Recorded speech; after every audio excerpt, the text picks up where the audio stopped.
নমস্কাৰ চাবলৈ লৈছে প্ৰতিদিন খবৰ আজি হৈছে আগষ্ট মাহৰ 1 তাৰিখ আৰু অসমীয়াৰ 16 শাওন বৃহস্পতিবাৰ আৰু এই মুহূৰ্তত দিব লাইছো আজি দিনটোৰ বহুকেইটা গুৰুত্বপূৰ্ণ খবৰ অসমৰ লগতে ভাৰতবৰ্ষৰ বিভিন্ন প্ৰান্তৰ পৰা এই খবৰকেইটা যুগুতোৱা হৈছে আৰু প্ৰতিটো খবৰে আপোনাৰ বাবে বহুত বেছি গুৰুত্বপূৰ্ণ হেহে আপুনি বাতৰিটো আৰম্ভণিৰ পৰা সম্পূৰ্ণ শেষ মুহূৰ্তলৈকে চাই থাকিব আৰু আমাক সাপোৰ্ট কৰিবৰ বাবে ভিডিঅ'টোত এটা লাইক কৰি চেনেলটো সাবস্ক্ৰাইব কৰি কাষৰ বেল আইকনটো প্ৰেছ কৰি অল অপচন সিলেক্ট কৰিবলৈ নাপাহৰিব তেনেহলে আহক প্ৰিয় দৰ্শক আজিৰ গুৰুত্বপূৰ্ণ খবৰকেইটা আমি আৰম্ভ কৰোঁ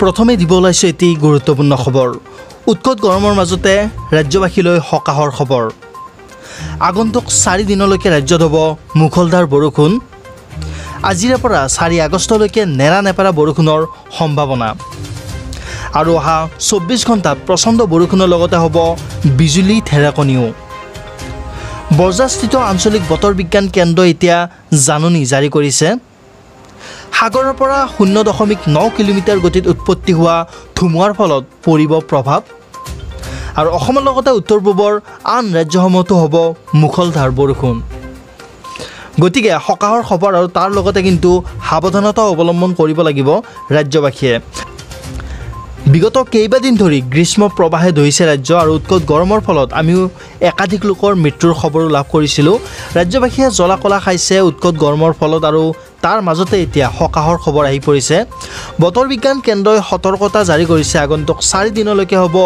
নেৰা নেপেৰা বৰষুণ আজিৰ পৰা 4 আগষ্টলৈকে নেৰা নেপেৰা বৰষুণৰ পূৰ্ণ সম্ভাৱনা আছে বৰজাস্থিত আঞ্চলিক বতৰ বিজ্ঞান কেন্দ্ৰই এতিয়া আগজাননী জাৰি কৰিছে সাগৰৰ পৰা 0.9 কিলোমিটাৰ গতিত উৎপত্তি হোৱা ধুমুহাৰ ফলতে এই প্ৰভাৱ পৰিব বুলি জানিব পৰা গৈছে অসমৰ লগতে উত্তৰ পূবৰ আন ৰাজ্যসমূহতো হ'ব এই মুখলধাৰ বৰষুণ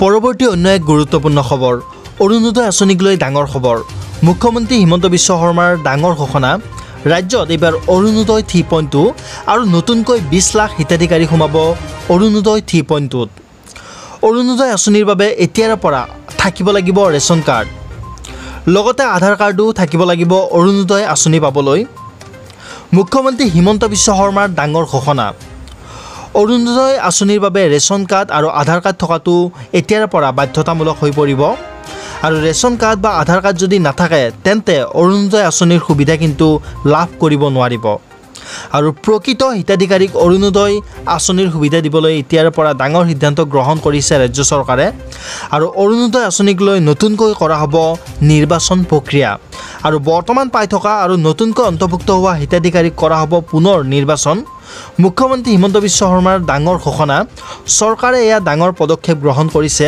ইয়াৰ বাবে এই বছৰৰে ছেপ্টেম্বৰ মাহৰ পৰা চলিব নিৰ্বাচন প্ৰক্ৰিয়া এটা ডাঙৰ খবৰ জনাই আছো অৰুণোদয় আঁচনিক লৈ এতিয়া ডাঙৰ খবৰ ৰাজ্যত এইবাৰ অৰুণোদয় 3.2 নতুনকৈ 20 লাখ হিতাধিকাৰী সোমাব আৰু প্ৰকৃত হিতাধিকাৰীক সুবিধা দিবলৈ চৰকাৰে ডাঙৰ পদক্ষেপ গ্ৰহণ কৰিছে ৰেচন কাৰ্ড আধাৰ কাৰ্ড থাকিব লাগিব যদি ৰেচন কাৰ্ড বা আধাৰ কাৰ্ড নাথাকে তেন্তে অৰুণোদয় আঁচনিৰ সুবিধা কিন্তু লাভ কৰিব নোৱাৰিব এইবাৰ আৰু তাৰ সমান্তৰালকৈ অৰুণোদয় আঁচনিক লৈ নতুনকৈ কৰা হ'ব নিৰ্বাচন প্ৰক্ৰিয়া আৰু বৰ্তমানে পাই থকা আৰু নতুনকৈ অন্তৰ্ভুক্ত হোৱা হিতাধিকাৰীক নিৰ্বাচন কৰা হ'ব আৰু যাৰ বাবে এই বছৰৰে ছেপ্টেম্বৰ মাহৰ পৰা নিৰ্বাচন চলিব বুলি জানিব পৰা গৈছে মুখ্যমন্ত্ৰী হিমন্ত বিশ্ব শৰ্মাই এক সংবাদমেল যোগে জানিবলৈ দিছে এই তথ্য এক ডাঙৰ ঘোষণা কৰিছে মুখ্যমন্ত্ৰীগৰাকীয়ে 3.0 অৰ্থাৎ অৰুণোদয় আমি প্ৰথম আৰম্ভ কৰিছিলোঁ 19 লাখ হিতাধিকাৰীৰে অৰুণোদয় 2.0 আমি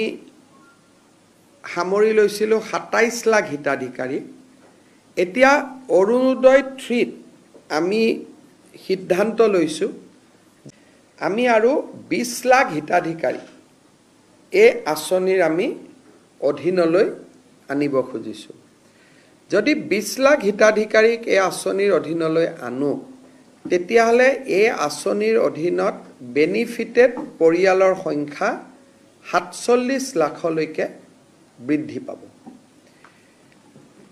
আমি অৰুণোদয় 2.0 আধাৰ আৰু ৰেচন কাৰ্ডৰ লগত জড়িত নাছিলে তাৰ কাৰণে মই যোৱাকালি পৰহি যেতিয়া উপায়ুক্তৰ সন্মিলন আৰম্ভ হৈছিল মই কৈছিলোঁ যে কিছুমান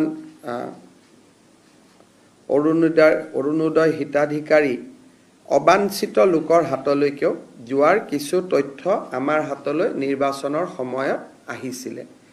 সেইকাৰণে এইবাৰ আমি সিদ্ধান্ত কৰিছোঁ যে অৰুণোদয় আঁচনিটো পাবৰ কাৰণে ৰেচন কাৰ্ড থাকিবই লাগিব, আৰু যদি ৰেচন কাৰ্ড কাৰোবাৰ থাকে তেতিয়াহ'লে তাৰ আধাৰো থাকিব লাগিব।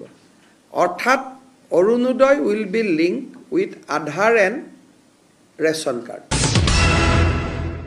পৰৱৰ্তী অন্য এক গুৰুত্বপূৰ্ণ খবৰ এই মুহূৰ্তত জনাব বিচাৰিছোঁ। মেডিকেল কলেজত শিশু জন্ম হ'লেই লাভ কৰিব এতিয়াৰে পৰা বিশেষ চৰকাৰী সুবিধা। শিশু জন্ম হ'লে মেডিকেল কলেজতে লাভ কৰিব আধাৰ কাৰ্ড আৰু জন্মৰ প্ৰমাণপত্ৰ। মুখ্যমন্ত্ৰী হিমন্ত বিশ্ব শৰ্মাৰ বৃহৎ ঘোষণা। আৰু প্ৰথম পৰ্যায়ত চিকিৎসা মহাবিদ্যালয়সমূহত আৰম্ভ হ'ব এই বিশেষ সুবিধা, আৰু পৰৱৰ্তী সময়ত এই ব্যৱস্থা আৰম্ভ হ'ব জিলা চিকিৎসালয়সমূহত। মুখ্যমন্ত্ৰী হিমন্ত বিশ্ব শৰ্মাৰ ঘোষণা, প্ৰতিখন মেডিকেল কলেজত স্থাপন কৰা হ'ব আধাৰ চেণ্টাৰ, আৰু পৰৱৰ্তী সময়ত জিলা হাস্পতাল আৰু অন্যান্য চৰকাৰী হাস্পতালত এই সুবিধা থাকিব। মুখ্যমন্ত্ৰী হিমন্ত বিশ্ব শৰ্মাৰ ঘোষণা, তেখেতে কৈছে যে জন্ম হ'লেই শিশুৱে লগে লাভ কৰিব আধাৰ কাৰ্ড আৰু জন্মৰ প্ৰমাণপত্ৰ, আৰু প্ৰথম পৰ্যায়ত ৰাজ্যৰ 13খন মেডিকেল কলেজত এই সুবিধা উপলব্ধ হ'ব। এটি বিশেষ খবৰ আপোনালোকক জনাই আছোঁ, কিয়নো এতিয়াৰে পৰা মেডিকেল কলেজত শিশু জন্ম হ'লেই লাভ কৰিব বিশেষ চৰকাৰী সুবিধা। শিশু জন্ম হ'লেই লগ লাভ কৰিব আধাৰ কাৰ্ড আৰু জন্মৰ প্ৰমাণপত্ৰ। মুখ্যমন্ত্ৰী হিমন্ত বিশ্ব শৰ্মা ইতিমধ্যে এই কথা উল্লেখ কৰিছে যে আৰু প্ৰথম পৰ্যায়ত চিকিৎসা মহাবিদ্যালয়সমূহত আৰম্ভ হ'ব এই বিশেষ সুবিধাৰ ব্যৱস্থা, আৰু পৰৱৰ্তী সময়ত এই ব্যৱস্থা আৰম্ভ হ'ব জিলা চিকিৎসালয়ৰ লগতে অন্যান্য চৰকাৰী চিকিৎসালয়সমূহত। প্ৰতিখন মেডিকেল কলেজতে স্থাপন কৰা হ'ব আধাৰ চেণ্টাৰ, আৰু পৰৱৰ্তী সময়ত জিলা হাস্পতাল আৰু অন্যান্য চৰকাৰী হাস্পতালত এই সুবিধা থাকিব। আৰু শিশুৱে লগে লাভ কৰিব আধাৰ কাৰ্ড আৰু জন্মৰ প্ৰমাণপত্ৰ, আৰু প্ৰথম পৰ্যায়ত ৰাজ্যৰ 13খন মেডিকেল কলেজত এই সুবিধা উপলব্ধ হ'ব বুলি ইতিমধ্যে উল্লেখ কৰিছে ৰাজ্যৰ মুখ্যমন্ত্ৰীগৰাকীয়ে। এতিয়া আগবাঢ়িছোঁ আমি খেল জগতৰ প্ৰসংগৰ মাজলৈ। জয়েৰে পেৰিছ অলিম্পিকৰ অভিযান আৰম্ভ কৰিছে লাভলীনা বৰগোহাঁয়ে। পদক দখলৰ বাবে আৰু মাত্ৰ এখোজ অসম কন্যাৰ। নৰৱেৰ প্ৰতিদ্বন্দ্বীক ধৰাশায়ী কৰি কোৱাৰ্টাৰ ফাইনেলত ইতিমধ্যে প্ৰৱেশ কৰিছে লাভলীনাই। লাভলীনাৰ হাতত 5-0 ব্যৱধানত পৰাস্ত হৈছে নৰৱেৰ সুনিতা হফষ্টাড। এইবাৰ 75 কেজি শাখাত প্ৰতিদ্বন্দ্বিতাত নামিছে অসম কন্যা। পূৰ্বে টকিঅ' অলিম্পিকত 69 অৰ্থাৎ 69 কেজি শাখাত ব্ৰঞ্জ দখল কৰিবলৈ সক্ষম হৈছিল লাভলীনাই। পেৰিছ অলিম্পিকত লাভলীনাৰ পদকৰ ৰং সলনি হ'ব বুলি আশাবাদী দেশবাসী। আৰু 4 আগষ্টত চীনৰ প্ৰতিদ্বন্দ্বী লি কিয়ানৰ সৈতে মুখামুখি হ'ব লাভলীনা বৰগোহাঁই। লাভলীনাৰ প্ৰদৰ্শনক লৈ উৎফুল্লিত হৈছে উপজা গাঁও সৰুপথাৰবাসী। কন্যাৰ প্ৰদৰ্শনত স্বাভাৱিকতে উৎফুল্লিত হৈ পৰিছে আৰু আশাবাদী প্ৰীতি টিকেন বৰগোহাঁই। দিল্লীত অনুষ্ঠিত বিশ্ব বক্সিং চেম্পিয়নশ্বিপত 4-1 জয়লাভ কৰিছিল লাভলীনা বৰগোহাঁয়ে, আৰু পৰৱৰ্তী সময়ছোৱাত দুবাৰকৈ লি কিয়ানৰ মুখামুখি হৈছে লাভলীনাই, য'ত দুয়োবাৰেই 5-0 আৰু 5-0 ব্যৱধানত পৰাজয় হৈছে লাভলীনা বৰগোহাঁই। গতিকে আগন্তুক সময়ত নিশ্চয়কৈ লি কিয়ানৰ বিৰুদ্ধে প্ৰতিশোধ পূৰণ কৰিব বুলি আমি আশাবাদী, আৰু লগতে লাভলীনাও চেষ্টা কৰিব যে এইবাৰ লি কিয়ানৰ সন্মুখত যাতে জয় হয় আৰু লি কিয়ানৰ যি প্ৰতিশোধ সেই যাতে পূৰণ কৰিবলৈ সক্ষম হয়। আপোনালোকৰ অসম কন্যা লাভলীনা বৰগোহাঁইক শুভেচ্ছা জনাওক আৰু কমেণ্ট বক্সত লিখক জয় আই অসম, যাতে এই কমেণ্টৰ জৰিয়তে লাভলীনা বৰগোহাঁই অলপ হ'লেও মনোবল পায়, তেখেতে মনোবল অলপ হ'লেও বৃদ্ধি হয়। কমেণ্টত লিখক জয় আই অসম। এইপিনে ক্ৰীড়া অনুৰাগীৰ লগতে সমগ্ৰ দেশৰে এতিয়া চৰ্চা লাভ কৰিছে ভাৰতীয় মহিলা শ্বুটাৰ মনু ভাকৰে। পেৰিছ অলিম্পিকত দ্বিতীয়টো ব্ৰঞ্জৰ পদক লাভ কৰি ইতিহাস নিজৰ নামত সুদীৰ্ঘ কৰিছে মনু ভাকৰে। এই কৃতিত্বৰ জৰিয়তে একেখন গ্ৰীষ্মকালীন অলিম্পিকতে 2টা পদক লাভ কৰা প্ৰথমগৰাকী ভাৰতীয় খেলুৱৈ হিচাপে পৰিগণিত হৈছে মনু ভাকৰ।